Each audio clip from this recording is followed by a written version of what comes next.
अस्सलाम वालेकुम dear student, आज हम डिस्कस करेंगे डॉन न्यूज़पेपर का ओपिनियन जिसका टाइटल है drivers of change.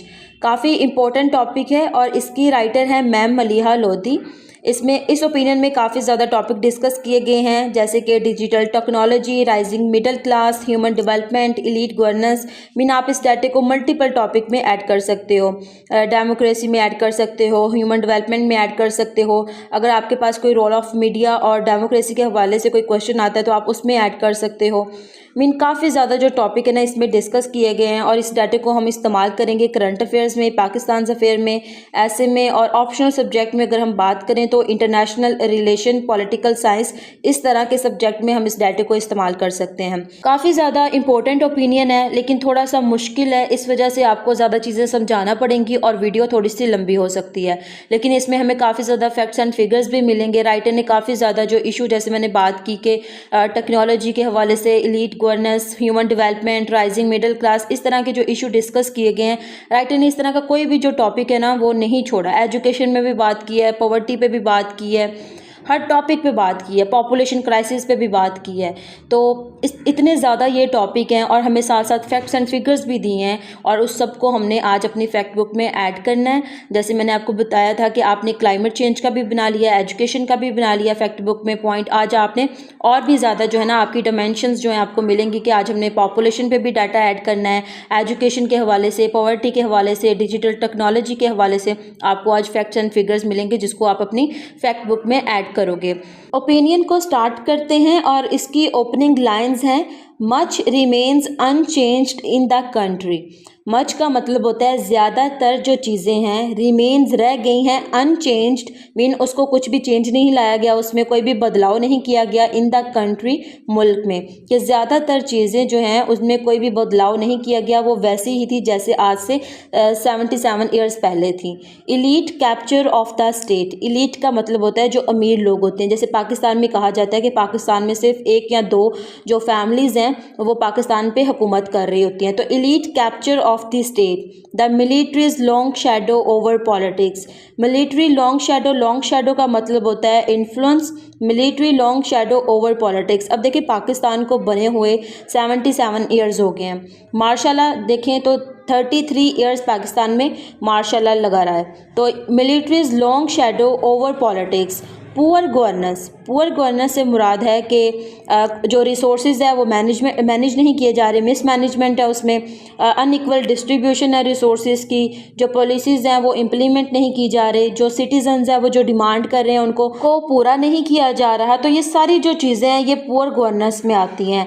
And oligarchy कहते हैं जिसमें जो है होती है ना इलीट क्लास, एक फैमिली उठ के जो है वो किसी भी ऑर्गेनाइजेशन पे, कंट्री पे रूल करना स्टार्ट कर दे, हुकूमत करना स्टार्ट कर दे, तो इसको ओलीगार्की कहते हैं। ओलीगार्किकल रूलिंग एलिट्स रिलायंस कहते हैं इन्हिसार होना, डिपेंड हो जाना, on bail out and borrow कहते हैं उधार मांगना, to address the country's chronic कहते हैं बैड कंडीशन को, फाइनेंशियल इम्बैलेंस। अब अगर हम पाकिस्तान की बात करें तो पाकिस्तान में यही सब कुछ तो हो रहा है, पुअर गवर्नेंस है, ठीक है। Militaries long shadow over politics, हमारे किसी भी मामले में जो है वो जो मिलिट्री है वो इन्वॉल्व होती है। Elite capture of the state, हमें अपना कोई भी जो इशू होता है उसको सॉल्व करना होता है तो हम सबसे पहले IMF के पास जाते हैं। तो ये सारी जो कंडीशंस है ना ये हमारे मसाइल हैं जिनको आप अपने पेपर में लिखोगे अगर आपके पास डेमोक्रेसी का कोई टॉपिक आ जाता है तो ये सारे आपने लिखने के पाकिस्तान जो है ना वो उसमें ये सब कुछ चीज़ें हो रही हैं जो कि एक डेमोक्रेटिक कंट्री में नहीं होती। फाइनेंशियल इम्बैलेंस है, लिटल एफर्ट्स टू टैकल का मतलब होता है किसी चीज़ को एड्रेस करना, सोल्व करना, किसी मसले को हल करना। तो लिटल एफर्ट्स मीन कि बहुत कम एफर्ट्स की गई हैं, जद्दोजहद की गई है to tackle structural economic problems. हम जब भी पढ़ते हैं हम कहते हैं कि इकॉनमी के हवाले से बात करें तो हम कहते होते हैं कि पाकिस्तान में इतने ज़्यादा वसाइल हैं कि हमें बस ना स्ट्रक्चरल रिफॉर्म्स की ज़रूरत है। हमने अगर वो कर ली तो फिर हमारे पास, हम चाहे फिर अमेरिका को जो है ना वो उधार दे दें, इतने पैसे हो जाएंगे हमारे पास। लेकिन पाकिस्तान में जो है ना वो कोई एफ़र्ट की ही नहीं गई कि आप जो हो वो स्ट्रक्चरल प्रॉब्लम्स को सॉल्व करो। कि ये जो लोग टैक्स नहीं देते वो भी तो स्ट्रक्चरल प्रॉब्लम में ही आता है ना। तो आप जो हो एफ़र्ट की ही नहीं गई कि उन प्रॉब्लम्स को सॉल्व किया जाए।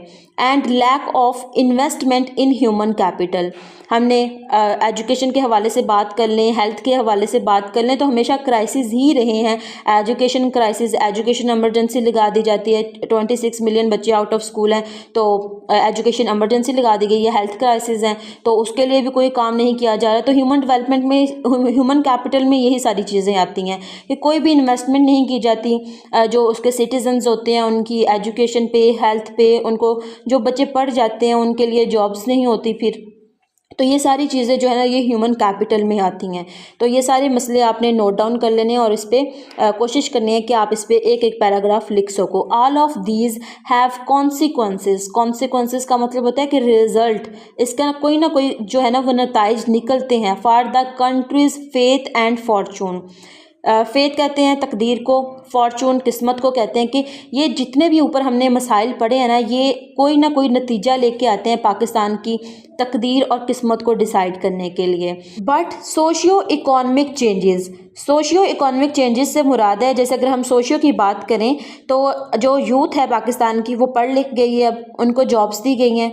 इसका मतलब है कि वो जो लेबर मार्केट है उसमें काम कर रहे हैं, वो कोई भी क्राइम नहीं कर रहे, डकैती नहीं कर रहे, किसी भी इस तरह के क्राइम में वो इन्वॉल्व नहीं है।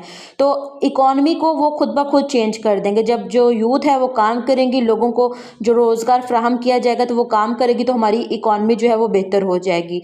Changes over the years have also been reshaping the country's landscape. Some changes have been positive. कुछ जो चेंजेस किए गए थे वो बहुत पॉजिटिव थे, वो हमें डेवलपमेंट की तरफ लेके जा रहे थे, तरक्की की तरफ लेके जा रहे थे। While others have created new challenges. Have created mean कि पैदा कर दिए थे नए चैलेंजेस को, कि अगर हमने एक मसले को हल कर दिया तो वो अपने साथ एक नया मसला लेके आता था। Several developments offer an opportunity, कि बहुत सारी जो डेवलपमेंट्स थी उन्होंने अपॉर्चुनिटीज़ फ्राहम की for transformation. But others and long standing fault lines, long standing fault lines के ऐसे मिसाइल जिनको हमने बड़े अरसे से हल ही नहीं किया था, एक्ट एज आ कॉन्स्ट्रेंट। कॉन्स्ट्रेंट का मतलब होता है कि लिमिटेशन लगा दी, रिस्ट्रिक्शंस लगा दी। And barrier to change, barrier mean रुकावट बन गई। To change holding the country back, holding the country back mean कि जो पाकिस्तान है उसको पीछे की तरफ धकेल दिया, कि ऐसे मसाइल जिनको हमने कभी हल ही नहीं किया था उसने पाकिस्तान को पीछे की तरफ धकेल दिया, तरक्की की तरफ जो हम जा रहे थे। तो ये जो बैरियर्स बन गए फिर हमारे रास्ते में, long standing fault lines. Some trends are harbingers. Some trends mean के कुछ डेवलपमेंट्स आर हार्बिंजर्स, साइन थी, इंडिकेट कर रही थी ऑफ इंस्टेबिलिटी की। इंस्टेबिलिटी से मुराद है political instability, economic instability. Of course these are not the only trends in evidence but once that appear more consequential. Consequential mean नताइज, result, outcomes in the present context. A positive trend, a positive trend का मतलब है कि एक अच्छी बात ये हुई, एक पॉजिटिव डेवलपमेंट ये हुई, is the rise of a larger middle class which has the potential. Potential का मतलब होता है कि उनमें इतनी ज़्यादा ताकत है, स्ट्रेंथ है, to change the relationship between the state and citizens as members of this social group have different expectations of governance. अब यहाँ पे ना आपने हेडिंग बना लेनी है कि राइज ऑफ मिडिल क्लास, जो कि एक्ट करेगी as a catalyst for political change, कि इसमें इतनी ज़्यादा स्ट्रेंथ है कि ये जो रिलेशन है बिटवीन सिटीजन्स एंड स्टेट, इसको चेंज कर देगी और थोड़ी सी डेवलपमेंट लेके आएगी। Although Pakistani scholars different on the size of the middle class, there is little dispute, dispute mean झगड़ा है, but that it has grown significantly in the past 2 decades or more.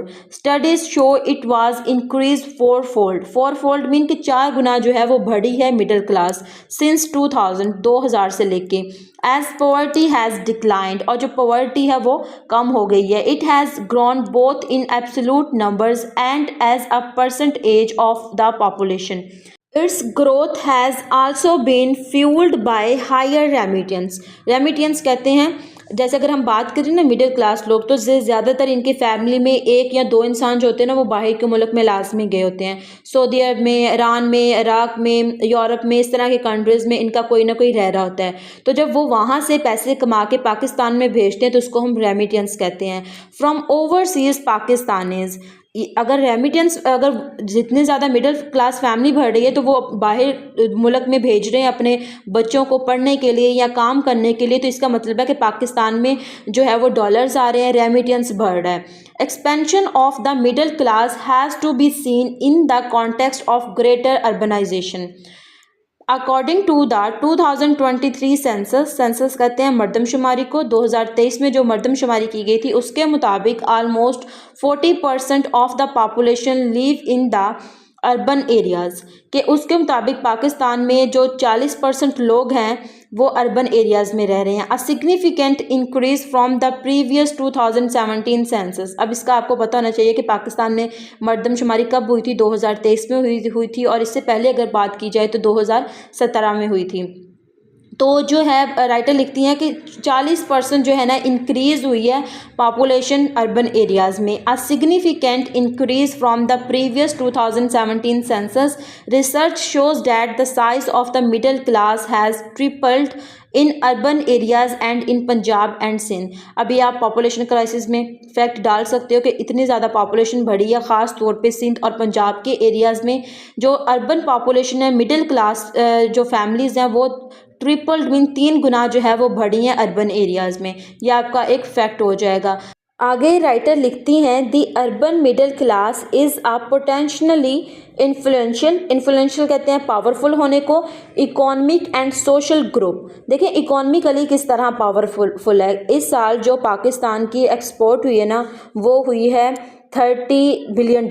और अगर हम बात करें रेमिटेंस की तो पाकिस्तान में जो रेमिटेंस आया है वो आया है $35 बिलियन। तो इकोनॉमिकली अगर देखा जाए तो मिडिल क्लास का इन्फ्लुएंस ज़्यादा है। And social group that is now politically engaged and wants a bigger voice in national affairs. अब जो पॉलिटिकल मिडिल क्लास लोग हैं वो चाह रहे हैं कि हमें पॉलिटिकली भी इंगेज किया जाए और हमें नेशनल अफेयर्स में शामिल किया जाए, क्योंकि वो एजुकेट होते जा रहे हैं, उनको पता चलता जा रहा है चीज़ों का।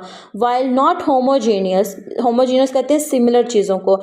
It includes educated professional salaried people as well as middle income employees in state and private business enterprises. Members of the middle class are becoming more assertive mean confident होते जा रहे हैं वो in voicing their aspiration for competent governance based on meritocracy कहते हैं कि आप merit पे आओ, and a political system that serves the public goods and is not driven by the patronage कहते हैं फेवरिज्म को। तो जैसे पाकिस्तान में क्या होता है कि नेपोटिज्म चल रहा होता है कि कोई रिश्तेदार होता है तो उसको कुर्सी दे दी जाती है, फेवर दी जाती है। अब तो ब्यूरोक्रेसी में भी इसी तरह ही होता है। तो मेरिटोक्रेसी पे वो कहते हैं कि नहीं, मेरिटोक्रेसी पे होना चाहिए बेस्ड ऑन मेरिटोक्रेसी कि मेरिट पे लोग आए ना कि फेवरिज्म पे आए। तो ये मिडिल क्लास है ना वो इसकी तरफ आ रही है। अब to be an agent for change. Agent mean कि आप एक जो हो ना वो रिप्रेजेंटर हो किसी चीज़ का, आप सब्जेक्ट हो। They need however to act in an organized way and a political vehicle to mobilize them. अब ये वाला जो डाटा था ना आपने लिख देना है कि मिडिल क्लास राइज कर रही है। अगर हम पाकिस्तान की एक्सपोर्ट देखें और रेमिटेंस का आपस में कंपैरिजन करें तो रेमिटेंस पाकिस्तान में ज़्यादा आता है, और वो क्यों आ रहा है, मिडिल क्लास की वजह से आ रहा है। तो अब इकोनॉमिकली तो वो पावरफुल होते ही जा रहे हैं। अब वो चाह रहे हैं कि हम जो है वो पाकिस्तान की पॉलिटिक्स में भी जो है वो पार्टिसिपेट करें, नेशनल अफेयर्स में भी कोई ना कोई हम जो है वो अपना काम करें। तो इसके लिए वो कहते हैं कि मेरिटोक्रेसी लेके आए, फेवरिज्म को छोड़ दें। तो ये डाटा जो है ना आप लिखना है कि राइज ऑफ मिडिल क्लास है ना ये बड़ा act as an catalyst for political change और स्टेट और सिटीजन्स के आपस के रिलेशंस को बहुत बेहतर बना देगा। इस तरह आपने इस डाटे को इस्तेमाल करना है। आगे राइटर लिखती हैं digital technology has also transformed का मतलब होता है बदल दिया है the national landscape and people's life. अब किस तरह डिजिटल टेक्नोलॉजी ने जो है वो लोगों की ज़िंदगियों को और नेशनल लैंडस्केप को चेंज कर दिया है। पहले देखिए पुराने ज़माने में क्या होता था कि टेक्नोलॉजी नहीं थी, लोगों के पास इतनी ज़्यादा अवेयरनेस नहीं थी, लोगों को अपने राइट्स का नहीं पता था। जो हमारे पॉलिटिशियंस हैं वो क्या कर रहे हैं, क्या जो उन्होंने पॉलिसीज़ बनाई हैं उस पर इम्प्लीमेंट कर भी रहे हैं या नहीं कर कर रहे, दुनिया में क्या हो रहा है, उनको कोई सी चीज़ से कोई गर्ज नहीं था, उनको कुछ पता ही नहीं होता था। लेकिन अब क्या हुआ कि जब से डिजिटल टेक्नोलॉजी आई तो उसने लोगों की ज़िंदगियां बदल दी है, नेशनल लैंडस्केप बदल दिया है। लोगों के पास अपना एक ओपिनियन है, लोग क्रिटिसाइज़ करते हैं, लोग जो है ना वो नेशनल अफेयर्स में पार्टिसिपेट करते हैं डायरेक्टली थ्रू डिजिटल टेक्नोलॉजी।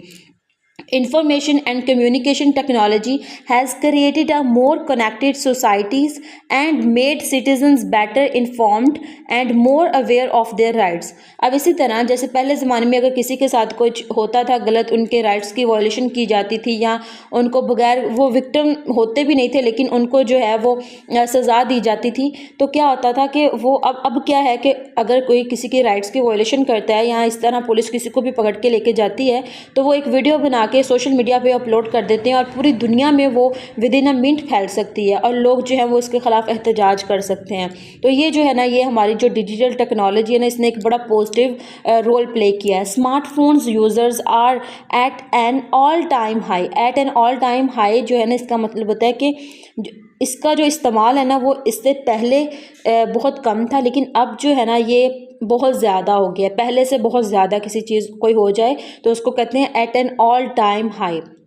अब तो छोटे बच्चों के पास भी जो है ना वो स्मार्टफोन्स हैं।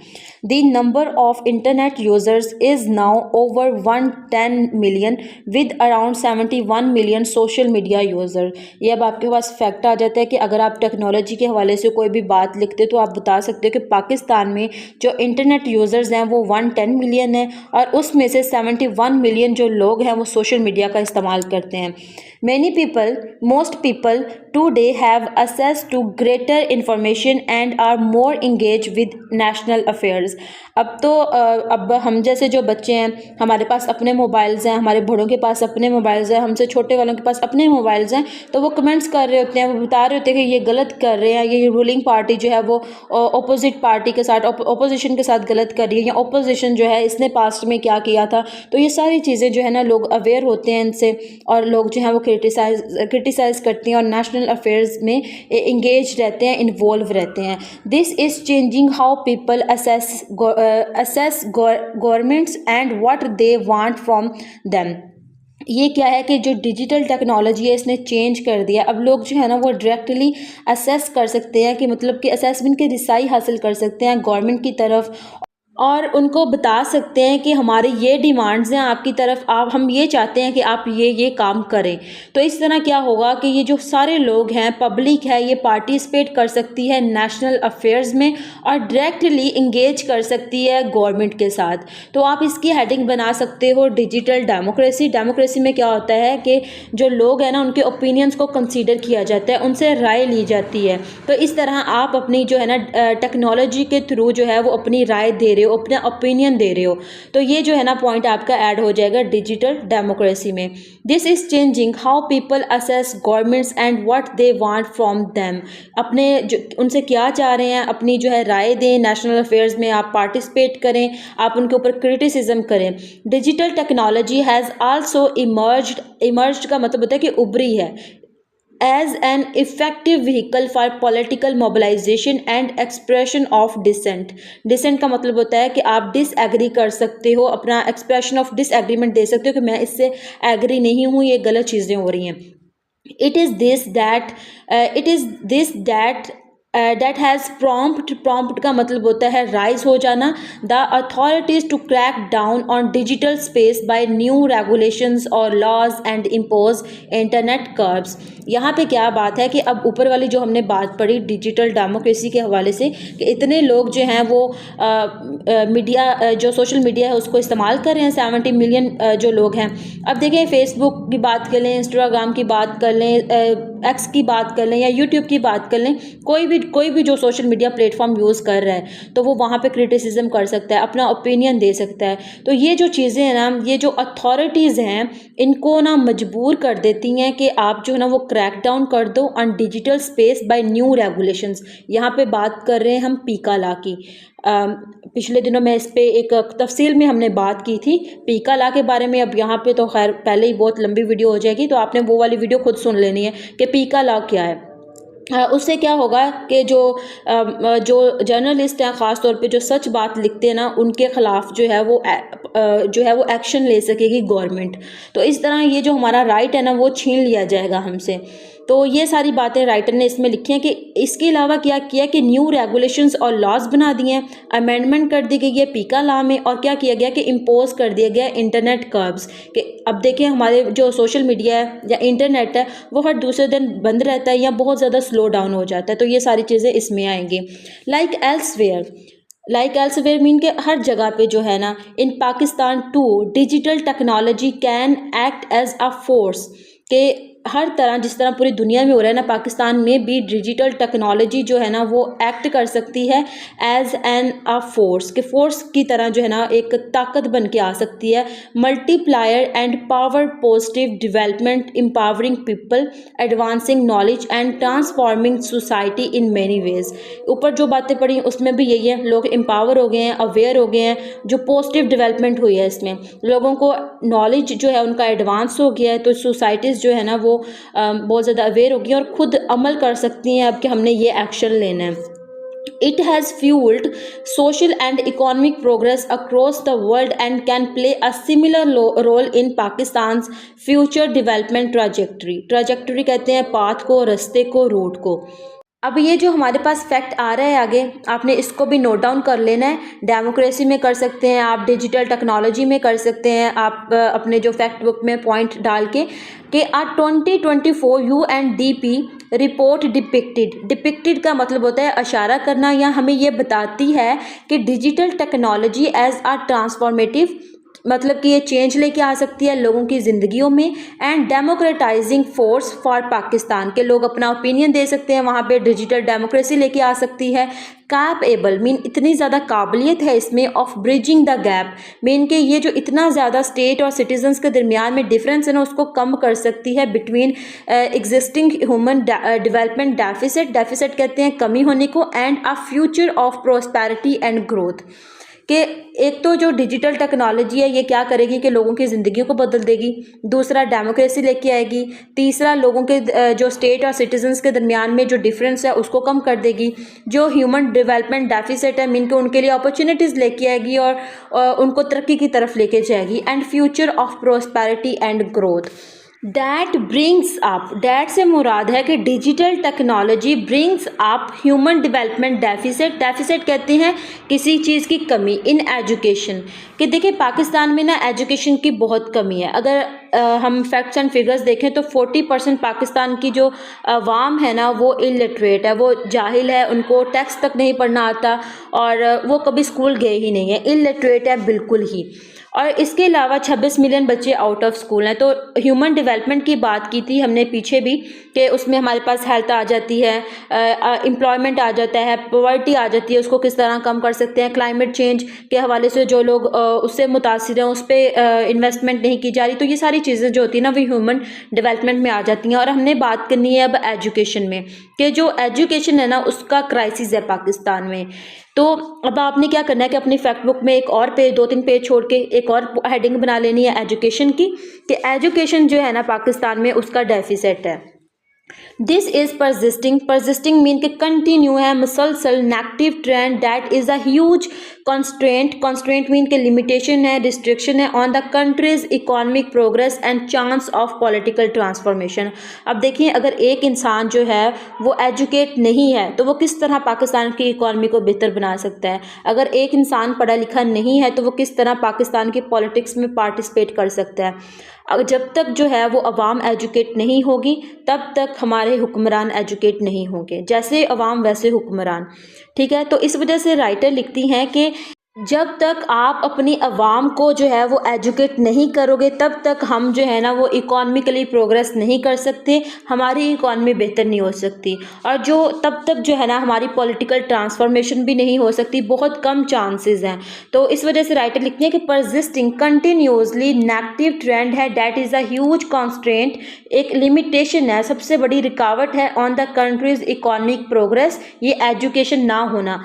country's economic progress and a chance of political transformation. No issue is more consequential for Pakistan's future than the coverage and quality of education.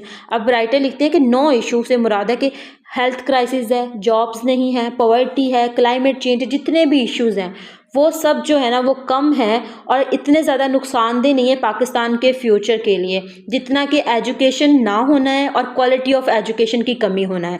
तो ये सबसे ज़्यादा जो है वो संगीन जो है वो नताइज लेके आ सकता है पाकिस्तान के फ्यूचर के लिए। No issue is more consequential, कि इतना ज़्यादा संगीन नहीं हो सकता for Pakistan future than the coverage and quality of education. Yet under investment in education has meant 40% of Pakistanis are still illiterate, while 26 million school-age children are out of school, the world's second highest number.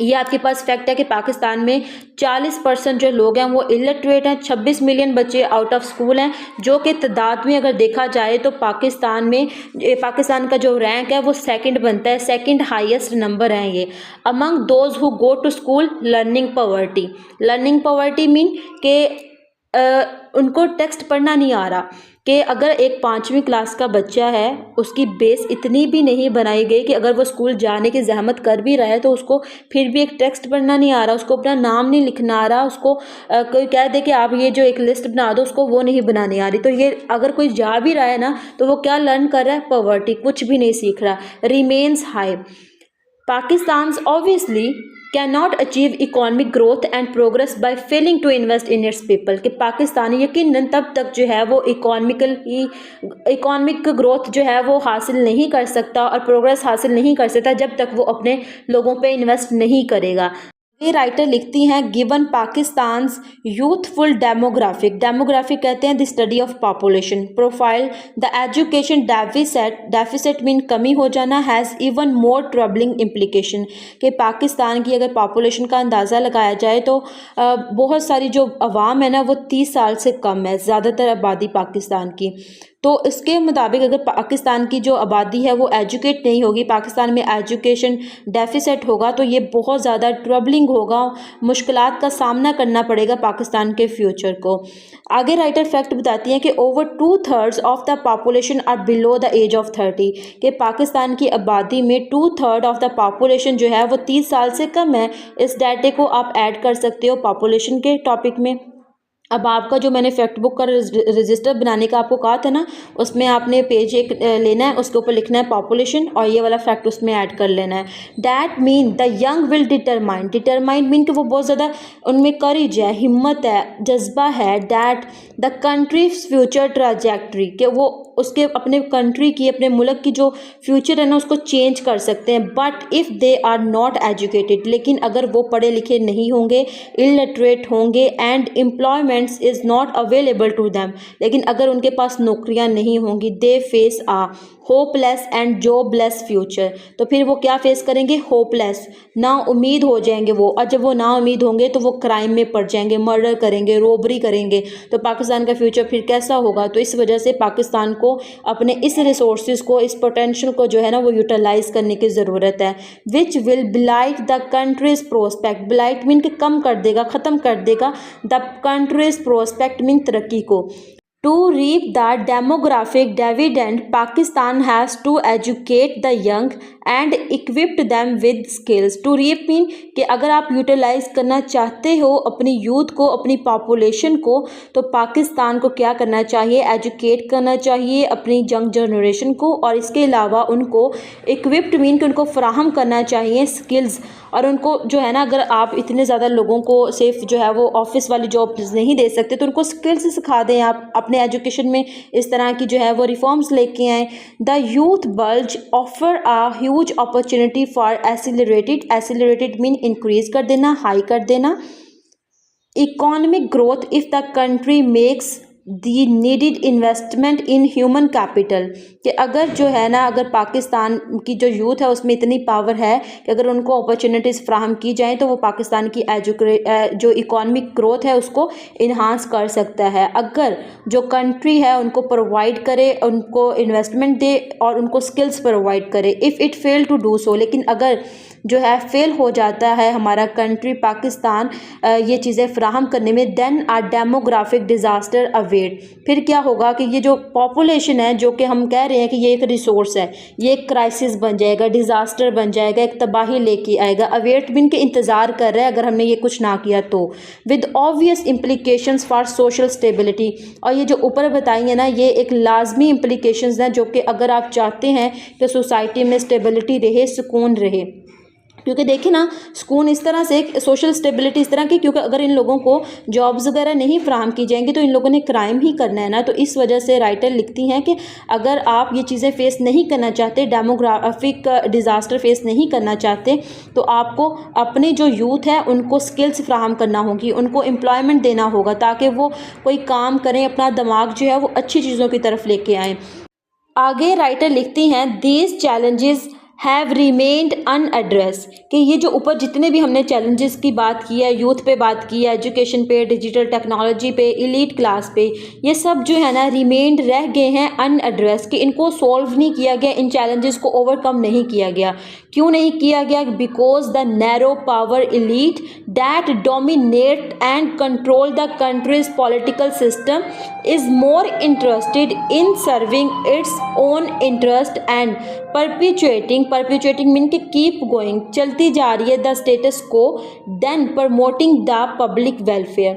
कि हमने क्यों नहीं किया? क्योंकि elite class जो है ना वो डोमिनेटेड है, वो कंट्रोल करती है कंट्री के पॉलिटिकल सिस्टम को और ज़्यादा इंटरेस्टेड है, अपने इंटरेस्ट पे काम करती है वो, ना कि जो नेशनल अफेयर्स होते हैं उनके इंटरेस्ट पे काम नहीं करती, बल्कि पहले वो अपना इंटरेस्ट देखती है, उसके बाद जो है ना वो कौम का इंटरेस्ट देखती है और अपना जो स्टेटस को है ना उसको बरकरार रखे हुए है। तो इसकी वजह से वो कभी भी इस चैलेंज को ओवरकम नहीं करती, क्योंकि जब जो अवाम है वो एजुकेट हो जाएगी तो फिर वो क्या करेंगे? That is the reason.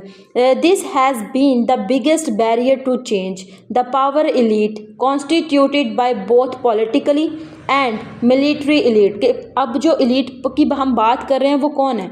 वो दोनों ही हैं, पॉलिटिक्स भी है और मिलिट्री भी है। ये दोनों जो है ना वो कंट्रोल किया हुआ है उन्होंने पाकिस्तान का political system. Has resisted meaningful reforms and focus on short-term goals for its political survival and to preserve its ascendancy। ascendancy कहते हैं डोमिनेशन को। अब ऐसा वो क्यों कर रहे हैं? इन चैलेंजेस को, इन बैरियर्स को कम क्यों नहीं कर रहे? क्योंकि पहले ही रीज़न राइटर बताते हैं कि वो रेजिस्ट करते हैं, इसके ख़िलाफ़ बात करते हैं कोई भी, क्योंकि वो नहीं चाहते कि कोई भी मीनिंगफुल रिफॉर्म्स की जाएं। And focus on short term goals, क्योंकि अगर हम पाकिस्तान की हिस्ट्री का एनालिसिस करें तो कोई भी पार्टी जो है ना वो अभी तक ऐसी नहीं आई जिसने अपना पूरा जो उनका टाइम होता है ना, टाइम पीरियड को कंप्लीट किया हो। तो जब भी वो कोई पॉलिसीज़ बनाते हैं तो वो लॉन्ग टर्म सोचते नहीं हैं, उनके जो गोल्स होते हैं वो सिर्फ शॉर्ट टर्म्स होते हैं कि हमने अपनी जो हुकूमत है ना उसमें ये सब कुछ करना है। वो सिर्फ लेके आ जाते हैं पॉलिसीज़ वगैरह और फिर जब इम्प्लीमेंटेशन का टाइम आता है तो तब तक उनकी गवर्नमेंट जो है वो जा चुकी होती है। For political survival and to preserve its ascendancy, और अपने डोमिनेशन को बरकरार रखने के लिए। Politics and governance is this elite domination system is more about leveraging mean के होल्ड रखना चाहते हैं वो, the spoil system and using the patronage mean क्या था? फेवरिज्म, जो हमने पीछे भी पढ़ा। To reward supporters then framing public policies. Political contest mean competition are rarely about issues but reflect a tussle for power between the dynastic political parties and other political groups that are extensions mean के addition extensions of personalities. अब यहाँ पे writer जो है ना वो बड़ी important बात कर रहे हैं कि जो पॉलिटिकल कंपटीशन है ना वो इस बात पे नहीं होता कि हमने ये चैलेंज को कम किया था, हमने इस चैलेंज को कम किया था, ऐसा नहीं होता। Rarely about issues but reflect a tussle, लेकिन इनका जो झगड़ा होता है ना वो ये होता है कि फॉर पावर पे ये बात कर रहे होते हैं कि अब ये जो पावर पे कौन आएगा, डायनेस्टिक पॉलिटिकल पार्टीज़ आएंगी या जो नए पार्टी जो पॉलिटिकल ग्रुप्स बने हैं वो आएंगे, with that are extension of personality, जैसे हम इमरान खान की बात कर लें तो उनकी एडिशन पर्सनालिटी ये थी कि वो पहले एक क्रिकेटर थे। तो ये सारी बातें जो है ना वो राइटर लिखते हैं कि इनकी जो टसल है, इनका जो लड़ाई झगड़ा है ना, वो बेस कर रहा होता है पावर पे, कि पावर किसके पास हो। None of this can deliver competent governance, कि कोई भी जो अभी तक आया है ना वो एक कॉम्पिटेंट गवर्नेंस जो है वो नहीं लेके आया, ना ही उसने ऐसा कुछ भी डिलीवर किया है। How in the face of these impediments, impediments कहते हैं चैलेंजेस को, can the positive development mentioned above be harms to steer the country toward a better future. अब राइटर कहती हैं कि इतने ज़्यादा जो हमने ऊपर मसाइल चैलेंजेस देखे कि पाकिस्तान को जो है इतने सारे मसाइल का सामना है, तो इतने ज़्यादा मसाइल जो हैं इसी तरह पड़े हुए हैं, उनको हल नहीं किया जाएगा तो पाकिस्तान किस तरह जो है वो तरक्की की तरफ जा सकता है, बेटर फ्यूचर डेवलप कर सकता है। By a leadership that believes in change and reform and is committed to transforming the country's governance into one aimed at promoting the public welfare rather than protecting the privilege of the elite। कि अब writer कहते हैं कि किस तरह होगा ये सब कुछ, बाय अ लीडरशिप, एक लीडर के थ्रू होगा, दैट बिलीव जो इस बात पे यकीन रखे कि in change and reforms and is committed to transforming the country's government into one aimed at promoting the public welfare, कि मैं जो कुछ भी कर रहा हूँ ना वो पब्लिक वेलफेयर के लिए कर रहा हूँ, ना कि मैं जो हूँ वो प्रिविलेज कहते हैं फ़ायदा देना ऑफ द एलीट, कि मैं अपने इंटरेस्ट के लिए नहीं कर रहा, मैं नेशनल इंटरेस्ट के लिए कर रहा हूँ। मैं जो हूँ, मुझे पब्लिक ने जो है वो यहाँ पे लेके आई है, मुझे पब्लिक ने वोट किया है, मैं पब्लिक के लिए काम कर रहा हूँ, ना कि एलीट के लिए काम कर रहा हूँ। तो हमें एक ऐसे लीडरशिप की ज़रूरत है। Only a visionary leadership willing में क्या ख्वाहिश रख सकती है, to take risk and unafraid mean के जो खौफज़दा ना हो, of opposition from entrenched mean के इस्टेब्लिश कर लेगी, elite can seize opportunities and surmount hurdles, surmount mean के आप जो हो वो ओवरकम करो हर्डल्स को, to make Pakistan into a country its people want and deserve. कि ये जो है ना राइटर ने सबसे पहले तो हमें इस पैराग्राफ में क्वेश्चन पूछा कि हाउ, ये सब कुछ कैसे होगा, बाय लीडरशिप होगा जो कि पाकिस्तान के इंटरेस्ट के लिए काम करे, इस खौफ से ना करे कि मैं जो हूँ मुझसे ये पावर छीन ली जाएगी, बल्कि वो इस वजह से करे कि मैं इन हर्डल्स को कम करता हूँ अपनी आवाम के लिए, पाकिस्तान के लिए, अपने लोगों के लिए, और उनको एक अच्छा प्यारा खूबसूरत पाकिस्तान देता हूँ जो कि मेरे जो मुल्क के लोग हैं वो डिज़र्व करते हैं। तो ये सारा कुछ ओपिनियन में था, मुझे ये ओपिनियन बहुत पसंद आया था। वैसे तो ये 24 फ़रवरी का था, लेकिन मैंने जो उसके बाद जितनी भी न्यूज़पेपर्स पढ़ी हैं, मैंने ये जो 24 फ़रवरी का न्यूज़पेपर था ना, ये आपको पूरा पढ़ना चाहिए, बहुत अच्छा था। इसके 2 जो आर्टिकल्स थे उसको मैंने पोस्ट भी किया था यूट्यूब पे ही, आपने पढ़ा होगा, वो भी बहुत अच्छे लिखे हुए थे। इसके अलावा ये वाला जो था ना ये थोड़ा सा कॉम्प्लिकेटेड था, इसको मैंने इस वजह से पोस्ट नहीं किया कि इसको ना अंडरस्टैंडिंग की ज़रूरत थी, आपको समझाने की ज़रूरत थी, इसको समझे बगैर आपको समझ नहीं आनी थी। तो इस वजह से मैंने सोचा कि इस पर वीडियो बना देती हूँ और बाकी जो थे ओपिनियंस उनको पोस्ट कर देती हूँ। तो आपने अगर उनको पढ़ा है तो बहुत अच्छी बात है, पढ़ा है, और जिन्होंने नहीं पढ़ा उन्होंने अपना ही नुकसान किया है। तो ये वाला ओपिनियन उम्मीद करती हूँ आपने अभी तक यहाँ तक मेरे साथ होंगे, आपने पूरा सुना होगा, मेरी मेहनत बिल्कुल ज़ाया नहीं हुई होगी। तो उसके लिए आप सबका बहुत शुक्रिया जिन्होंने यहाँ तक वीडियो को सुना। और अब हम यहाँ पे लेक्चर को एंड करते हैं। अब जो हो मैं इसकी समरी नहीं दूंगी क्योंकि लेक्चर पहले ही बहुत ज़्यादा लंबा हो चुका है। और अब मिलते हैं कल एक नए ओपिनियन के साथ, तब तक के लिए अल्लाह हाफिज़।